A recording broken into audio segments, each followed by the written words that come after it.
Hello, hello, my beautiful people. Welcome to the Just Being Me podcast. I am your host, Damian Charlie, and I'm super excited and grateful to have you here with me today.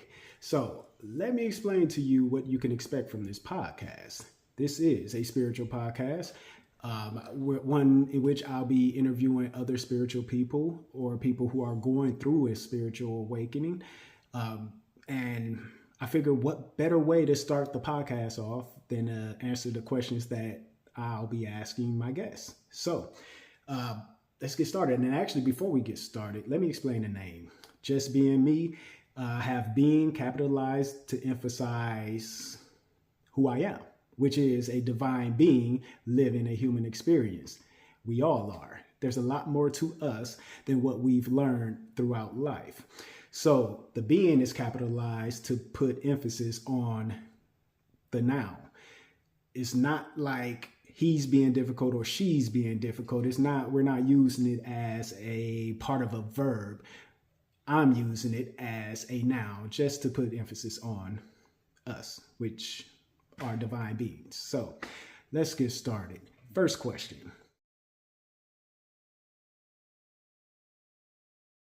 I was raised Christian. I was baptized at a young age. What else can I say? Other than that, other than having questions about religion at a very, very, very young age, which was kind of wild now that I think about it.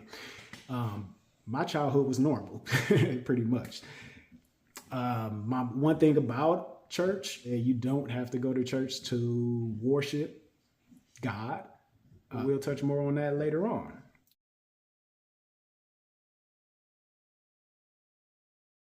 Well, the thing that led to my awakening is aliens. As crazy as it sounds, it's aliens. So from a young age, I've always been interested in aliens. Always fascinated me. I always wondered, like, how are we the only planet with life on it? That just never made sense to me from a youngin'. I was super young. I always felt something wasn't right with what we were taught. But just like most people, the human conditioning, things that's going on the planet, the way society is, by the time you hit 7, all of the spiritual stuff that you came into the world with is gone. Unless you have someone around you that's telling you about it, that's asking you about it, that's keeping it fresh in your mind. Most people just lose it. You still have some parts lingering around, but for the most part, people lose it and ignore it. It's not something that you can't get back. You can absolutely get all of your gifts and skills back. It just takes some practice, just like anything else. So, like I said, I was interested in aliens at a young age. Society kind of distracted me. Let's say that. Society distracted me from that. I kind of let it go over the years. And then I guess I was watching something on the History Channel about aliens. And I saw a guy named Emery Smith who told this story about some of the things he did or worked on as a government employee, some of the secret stuff. He's a whistleblower. So that caught my attention. I found out he had a show called Cosmic Disclosure, and I was gone. I went deep down that rabbit hole. They had hundreds of episodes of that show, and I binge watched it. I finished it all in about a month and a half, maybe 2 months or something like that. It was crazy. I was watching it every day. And the reason that was the main thing that led to my awakening is because I always had questions about religion. And some of those questions, a lot of those questions, I knew I couldn't ask my mom because she was very Christian, very religious, and she would give me the answer that she knows, which is the answer that's in the Bible. So how can you possibly have a question about something and then you look to that something for the answer when something's telling you that's not right? Let's save that for later, okay? All right, so like I said, I always had questions about religion, and you'll see me looking down because I have my notes here, just trying to stay on track. So that led to me the cosmic disclosure and Emery Smith and all that. That led to me watching other things. Billy Carson, another big person in my awakening journey, or I should say, another person who was big in my awakening journey. I follow him. He has a book called the Emerald Tablets of Thoth. It's something like that. It's not that, but I would highly suggest reading the Emerald Tablets. These are tablets that were found 36,000 years ago. If you read that story, you will start seeing similarities to some of the stories in the Bible, and the very important ones, the ones about God, so you'll start seeing some similarities. I highly recommend everybody read that. I mean, you compare something that's 36,000 years old to something that's 5,000 years old, you kind of got to say, all right, this newer one, this 5,000-year-old thing can't be the beginning when there's something that was much older that was telling the same story, kind of, just a truthful version of it. So that pretty much, just reading that alone reaffirmed my questions about religion and kind of gave me answers to those questions. Actually, it did give me answers to those questions about religion. Y'all should go read that. I mean, from there, it just went on and on and on. Eventually, I was introduced to channels, spiritual people who's getting downloads or have spiritual beings like angels and things like that talk through them, or extraterrestrials talk through them. It's pretty awesome, and some people might think it's weird. You might think it's woo-woo, might think I'm crazy. Everything I'm talking about is crazy, and that's absolutely fine. If that's how you feel, that's how you feel. I can't change that. So pretty much all of that just led to my awakening. It like I said, it reaffirmed the questions I had, and from there on, it was just lights out on the sleeping version of me, and then lights on for the real version of me.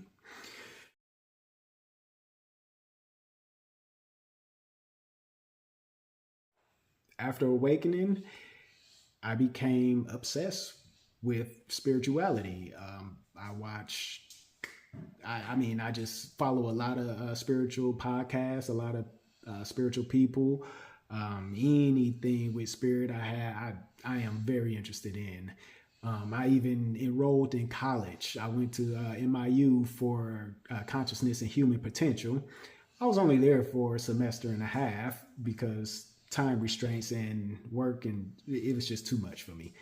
And I'm not very big on online, or very big with online schooling. So, I was like, let me just drop out of this. I could get everything I need from the little knowledge that I gained from the school. Actually, I gained a lot from the school. I'm not going to lie. Just that little bit of time, I learned a lot. Another thing,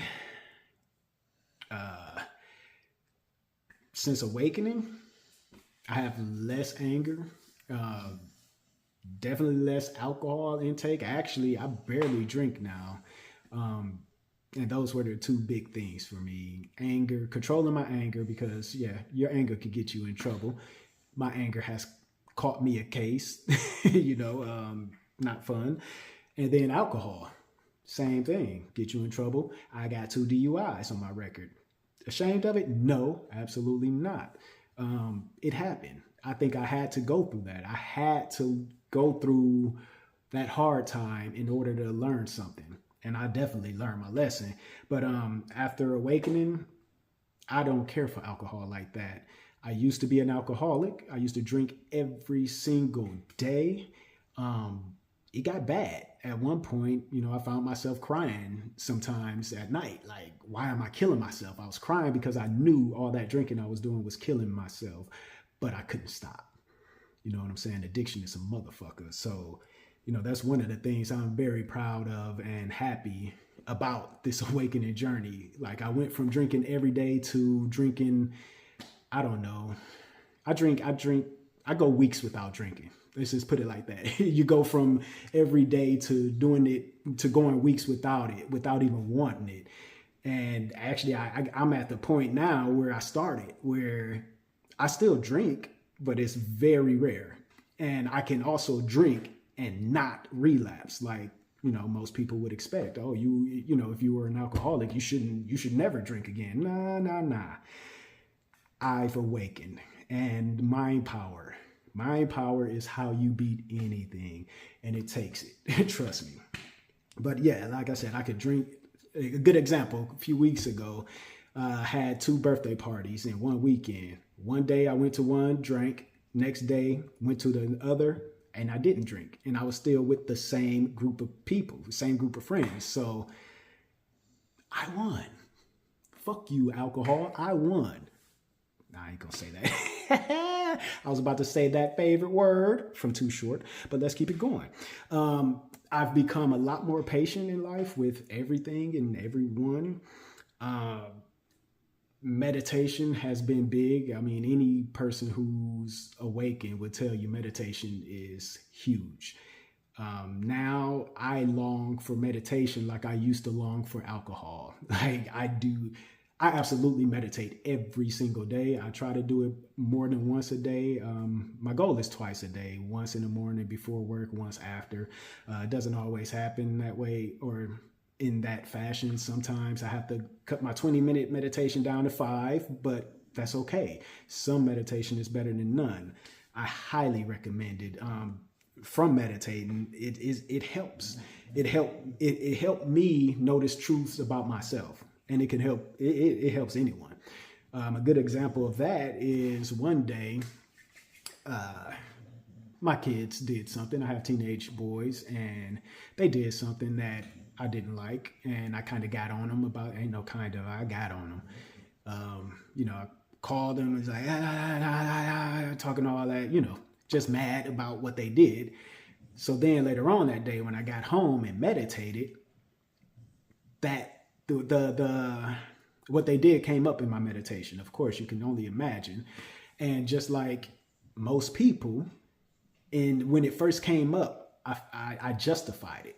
Like, yeah, they shouldn't have done that. Yeah, that's why I yelled at them, because they shouldn't have done that. That was my justification. That was my ego. But because I was meditating, you can't run. You can't run from the truth, especially if you're really, really looking for it. Yeah, you can let your ego take over for your entire meditation, but you're not accomplishing anything. So because I couldn't run from my truths, I had to look at the situation. Okay, I yelled at them for what they did. I was justified. That was my ego. Then I dug deeper, said to myself, was that really what happened? And it forced me to realize that what they didn't anger me. It hurt me, because I thought we had that trust on that level where, you know, we would be good, only to find out it wasn't quite there. So because of that realization, after the meditation, I immediately went and apologized to my kids for yelling at them and let them know that, because in the meditation, you know, after I realized what they did hurt me more so than made me upset, I had to look at my actions. So now I know why I was feeling the way I felt. So now you have to look at your actions. Did your actions match your feelings? And they didn't. So that's why I felt the need to apologize to my kids afterwards and let them know why I reacted the way I did. And man, I love that. I love the fact that meditation could bring out some truths in you that you can easily overlook. I could have easily overlooked that. Like I started to, when the thought came to mind immediately. Oh yeah, because they deserved it, because they shouldn't have been. Nah, bruh, sit down somewhere. Ain't what happened. Okay. Also, after awakening, I've been witnessing a lot of magic. magic that most people witness. Let's say that. In fact, everybody witnessed magic. Everybody has had some kind of divine thing happen to them, whether it be you had a thought about somebody and they called you right after, or they text you right after. There's always something like that, So a few examples of some of the magic that I've witnessed. One day I was going to pick up my youngest son. There's two different ways I could take to get to his house. One way, it's about 3 blocks shorter than the other. Not a big difference, but it's a slight difference. Saved myself about 5 minutes on the drive. But this particular day, I could have went left, I could have went right. Might be reversed depending on, no, I could have went left, could have went right. I always go left, but this day, something told me to go right. I ignored that. Said, nah, I'm gonna go my normal way. Thought nothing of it. So I go my normal way. About a mile down the road, I hit a road closure. Street completely blocked off, could not go through. I had to go around. I had to find a different route. So when I saw that, my reaction was a normal reaction. Like, oh, shit, fuck, man, damn, why this happened? And then I stopped. Just like that, I stopped and started laughing hysterically. Laughing hysterically because at that point I had already had my awakening. I know what's going on. At that point, I've also been trying to work with my angels and spirit team and asking for signs and asking them to communicate with me and more often. And when you ask for it, you will receive it. You will absolutely receive it. And if you ask for it and you spot the signs, be grateful. Say thank you. Thank you for the sign. Show me more. So I was just getting into that. So when I was upset, I immediately started laughing. Because I knew that was my higher self telling me the road is closed this way. Go the other way. And I didn't listen. So I just laughed. And, I was like, you know what? Thank you. Lesson learned. I know now, pay attention. So since then, I've been finding things like if I'm going to look for something in a store that I don't go to often, or I'm looking for something that I don't buy often, there's been multiple times when I'm just walking through the store and I find it. Like without having any knowledge of what aisle it'll be in, I find it. And it's weird because I'll be walking and then I'll look and boom, there's exactly what I'm looking for. And it's like, whew, if that ain't something. I've predicted car accidents, one in which happened seconds. I'd say a maximum of 30 seconds, maybe a minute after it came to mind, and it just blew my mind. So one particular day I was driving. I was on a residential street. There was a car in front of me, but it was about a block and a half ahead of me. So there's a little bit of distance between us. And as I'm driving, I'm by myself. As I'm driving, I look at that car and I think, and I just have this image of this car going through an intersection and getting T-boned from the passenger side. No lie. The next stop sign that car came to, at that residential street, there was a busier street crossing. That stop sign that car tried to go through didn't make it through. Exactly what I saw in my mind happened. A car or truck came out of nowhere. Well, I'm not going to say nowhere. It just looked like nowhere because of the way I was positioned. I was on a residential street, so I didn't see it coming. I just saw it hit her. And immediately I was like, holy shit. Another thing that happened for me, I woke up one day, thought about one of my friends that, we don't communicate often. We don't communicate as often as some of my other friends, but, we communicate if there's a pay-per-view fight on. Sometimes I'll go to his house and watch it or whatever. We'll text each other, call each other, talk about it or whatever. But it's just one of those type of things. And this particular day, I woke up and he came to mind. I was like, you know what? I'm gonna call him just to say what's up, and you know, just checking in on my boy. I decided to get in the shower, started getting dressed. Before I could get dressed and sit down and call him, he called me. And it's like, Doc, that's crazy. Like, I was going to call you, but you called me. I mean, that happens all the time. And we just look at that as a coincidence. Speaking of that word, we should all remove the word coincidence from our vocabulary, because nothing is a coincidence. Everything is divine. Everything that you could say, oh man, if somebody walk in the room and you were just talking about speak of the devil. Nah, that wasn't a coincidence. You know, you started talking about that person because you knew they were coming, or you knew they were going to call or text. You just didn't know you knew. You know what I'm saying? So it's just one of those things.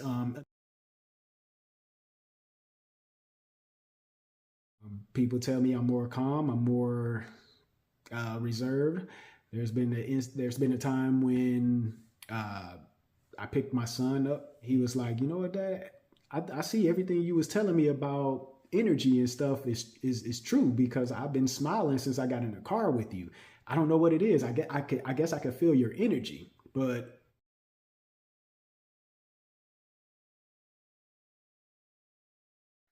my thoughts about religion, as I mentioned earlier, I've always had questions. Um, from a young age, always had questions, and it kind of ain't no, there's no kind of to it. It absolutely blew my mind that so many people in the world were ignoring inconsistencies that I was seeing in the Bible.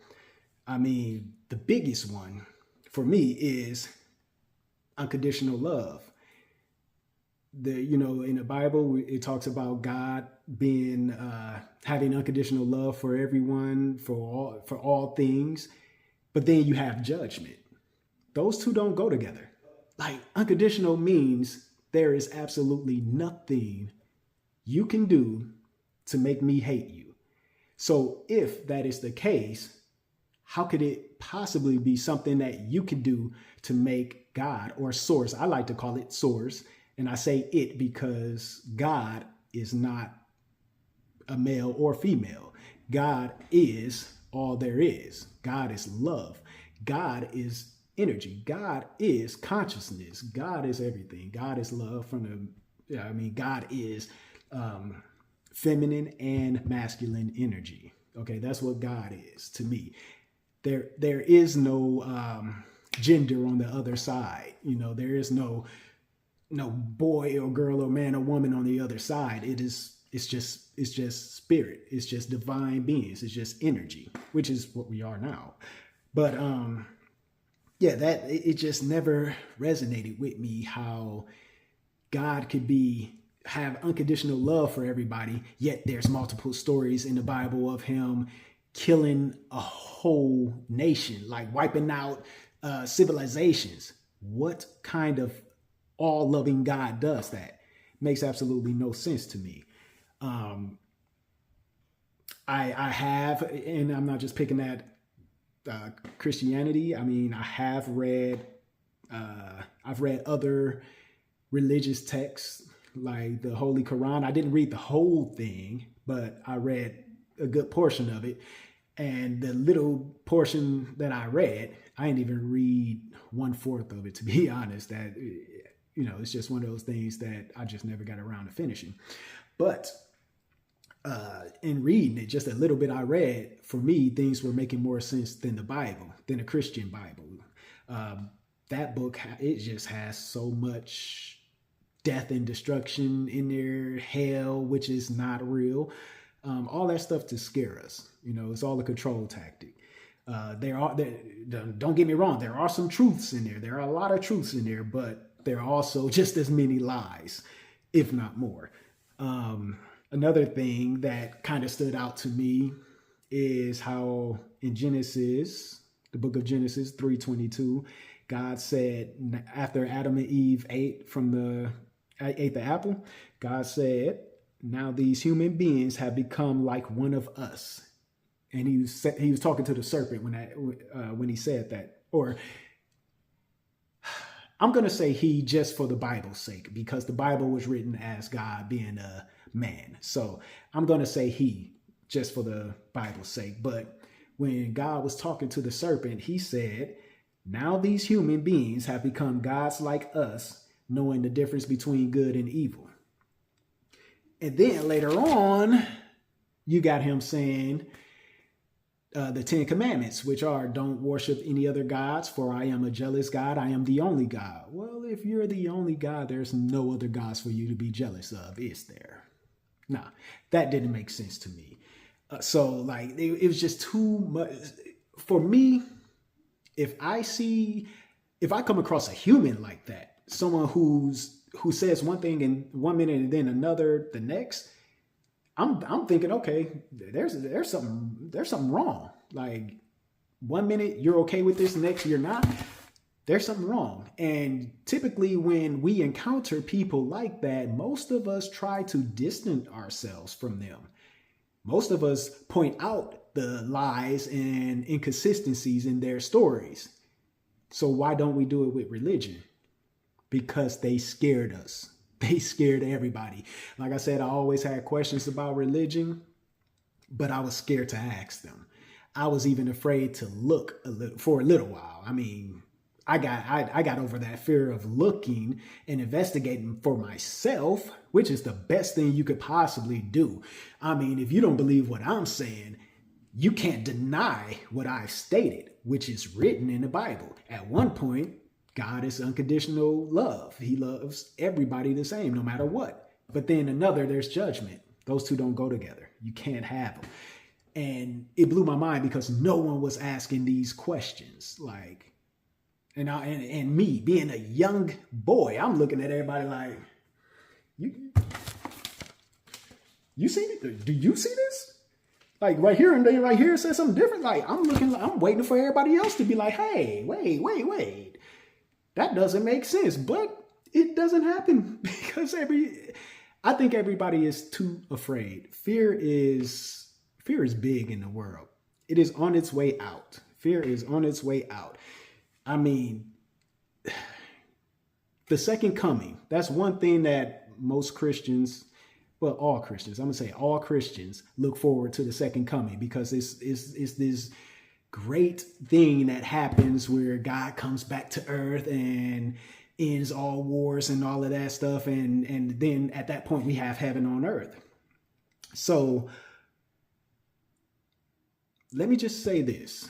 The second coming is happening right now as we speak, and no one in the church knows about it. The irony, right? I mean, it's the one event that all Christians are waiting for. They're hoping for, they're praying for, and they have no clue that it is happening right now. Let me explain, okay? In Luke 17:21, it is written that the kingdom of God is within you. The kingdom of God is within you. That means it's within me. So what that is, what was being said there, and also before I even get to that, Jesus emphasized that the kingdom of God isn't something external or far off, but resides within each of us. So what that tells you, okay, for one, the Bible is a book of metaphors. You really got to look at it from a metaphoric way to understand what's being said and understand the messages within it. So the second coming is not a physical Christ or God-like being coming down from the heavens to end all wars and save the world and bring heaven on earth. That is not what the second coming is. The second coming is when everybody on earth realize that God presence or God energy or Christ-like energy or being never left the earth because it's within us. It is inside of us. God is right here in our hearts, okay?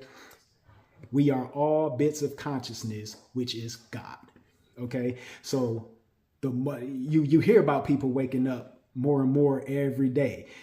a woke person. You just hear more about people doing all of this spirituality or spiritual stuff. That's the second coming. Because once you are able to realize that you have everything you need in life, where you are right now, if you're watching this video, you have everything you need to live. And when everyone realizes that and become happy with what they have, then all the wars and all that other stuff will stop, because the looking at this person who has more than you and getting jealous, that won't exist, because everyone is living in bliss. Everyone will be living the Christ-like life. Okay. So that's why I say the second coming is happening now, and no one in the church knows about it. And that is one of the main reasons why I don't go to church. For me, why would I go to your establishment, pay you to listen to you preach about what's inside of me? I could find that myself. I have found that myself, and I encourage everyone else to find it. So on that note, we will end this episode. Hopefully I didn't scare anybody off. And for those of you who I haven't scared off, I will see you next time. Thanks for joining. Goodbye.